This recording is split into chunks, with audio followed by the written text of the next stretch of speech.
Hi, I'm Dr. Sarah Petrich, and I'm going to explain to you today how to do some hula hips.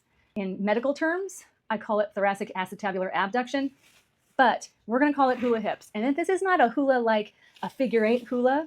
It's more of a lateral movement of your pelvis. When we walk and we stand on one leg and shift from side to side, you need to get your pelvis over each leg. That means the pubic bone needs to shift over each leg.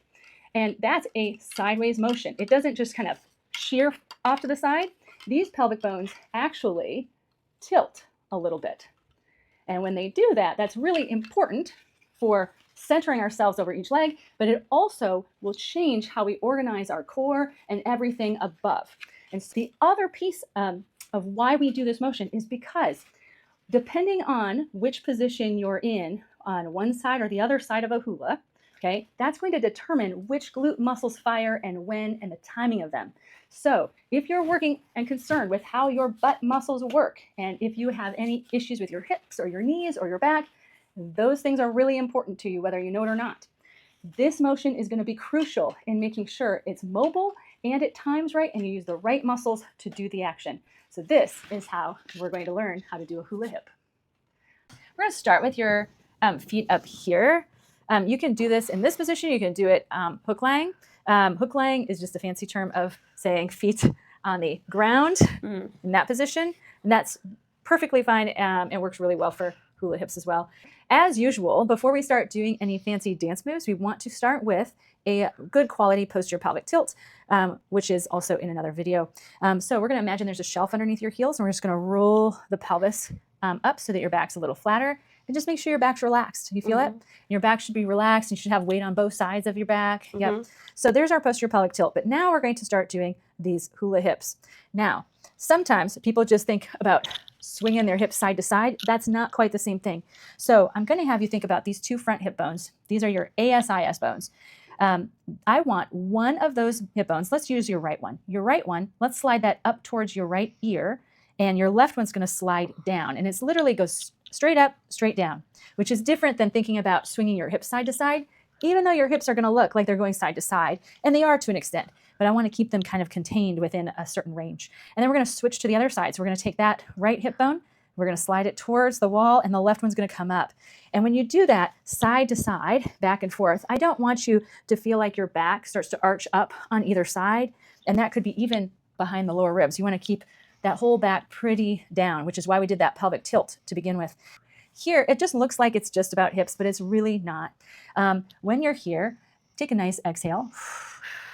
This right hip is coming up. This right rib cage actually is sinking down towards that hip a little bit. And sometimes it's good to note that. We're going to get that more of a feel for that in some other positions. And can we do this a couple more times here? Annie, come back center, do a little pelvic tilt. And as this comes up, let's think about that rib cage coming down at the same time. And that might make it feel a little smaller. Does that feel different this time, Annie?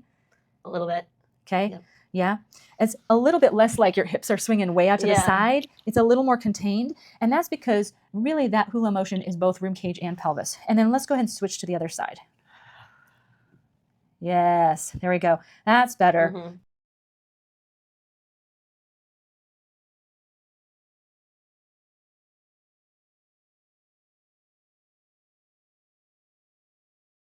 We're going to do this on your hands and knees. Same thing. Now, to do a good quality pelvic tilt on your hands and knees, I'm going to have you press your knees down into the table. And we're going to use that to round your back and get these front hip bones away from the floor. Yep. And when you do that, a lot of people will drop their head. We're going to keep your eyes right between your hands. Yep. It's just a better position for your neck. Now, when you're on your hands and knees, I think more of like the sides of the pelvis versus those front hip bones, but those front hip bones work here too. And we're going to bring your left front hip bone up, but as you do that, let that left shoulder come down towards your left hip. Yes. And then let's switch over to the other side. So we've got hip and shoulder coming together, and you should feel like the opposite side back gets really nice and elongated. And then go ahead and switch again. Yep. So that's hula hips on your hands and knees. Now stay right here. You're in a left hula, and one of the things people sometimes do is they swing their hips way out to the left and they push their rib cage to the right. Yep. And you get a lot more shirt wrinkles and it just doesn't feel as nice into the back. So I just want to us all to be aware of some of the things that can go awry with that. So this one is really guilty of people really swinging their hips like they're wagging their tail like a dog. Yep. You want your weight and your shoulders and hips to go all the same direction. So your weight's over that left side. You don't want the whole weight of your rib cage to shear off to the opposite side. All right. Now, while she's on her side, just laying on your side, you're going to be in a default hula on your top waist. So her left waist is more hulaed, her right side is more elongated, and so her spine is a little side bent. And her hip, basically her pelvis has kind of done this on the left side, and the shoulder is starting to come down towards that hip. So that's a left hula. Now, to hula the other waist is going to be a little bit trickier. But before we do that, I just want to take a note here. Sometimes when people get in this side lying position, even when they're just laying here, their front rib cage might push forward. Yep. And then we get this break in the back where your back gets more tense. You don't want a back to be tense in a hula. You want the rib cage and the hip, so this left lower rib cage and this left hip bone, both to be kind of a little bit back and towards each other. And that'll be a lot more of a relaxed back here. Now, if we're going to hula the bottom side, we're going to have to lift the waist up. And so as you lift your bottom waist, go ahead and lift that waist up. There you go. We're basically making a hole. Sometimes in Pilates, we call this a mouse cave or a mouse hole. And when people do that, there's a problem. People start to do that rib flare thing again, or they arch their back. You started to do it yourself there, Annie. Go ahead and lift up again. Yes, thank you for trying to keep that a little more rounded. And what people will do is they'll use those back extensors again to create that motion. And we want that to really come from the abdominals. So let's do that again. So we'll lift that waist up. We'll keep the ribs back. Exhale for me. Yeah. There we go. Yep. Do you feel that bottom waist working? Do you feel those bottom abs working? Yeah. The other thing that will happen is this is kind of a rainbow shape of your spine. Mm-hmm. When you do that, go ahead and lift up again. Do you feel how there's pressure on your right outer hip bone? This is your left one, but you're laying on the right one. Yeah. Yep. Yeah. If you feel that pushing down, feel how that's pushing down. That is like the end of your rainbow, and you're burying your pot of gold. Okay, right underneath that hip. The other thing that will also need to happen is that bottom shoulder needs to be right underneath the top shoulder. If you're laying down with it up by your ear, that makes it harder to lift that waist up. You are not, so you're doing fine with that. So that would be a hula. And I'm just going to get real detailed here. To make sure that it's happening from both ribcage and pelvis, the top of the pelvis, this is the top of the left pelvis, but the top of the right pelvis is actually lifting up off the floor, as well as your bottom right ribs. So they're both coming up so that they both make this arch. Sometimes people don't really have a good handle of how the pelvis lifts that waist up, and they just lift the rib cage up. Yep, that doesn't feel as nice either. No.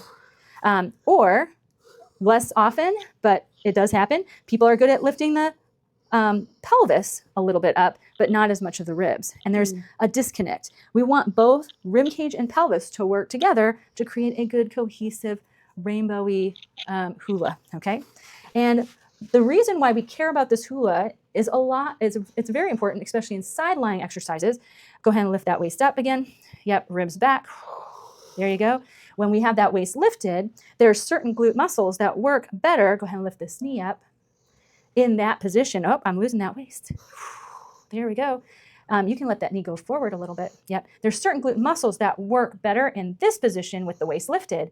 And on the same leg, if you drop your waist and you have a hula on the top waist, there's certain glute muscles that work better in this position, which would be internal rotators. So glute muscles that do that motion.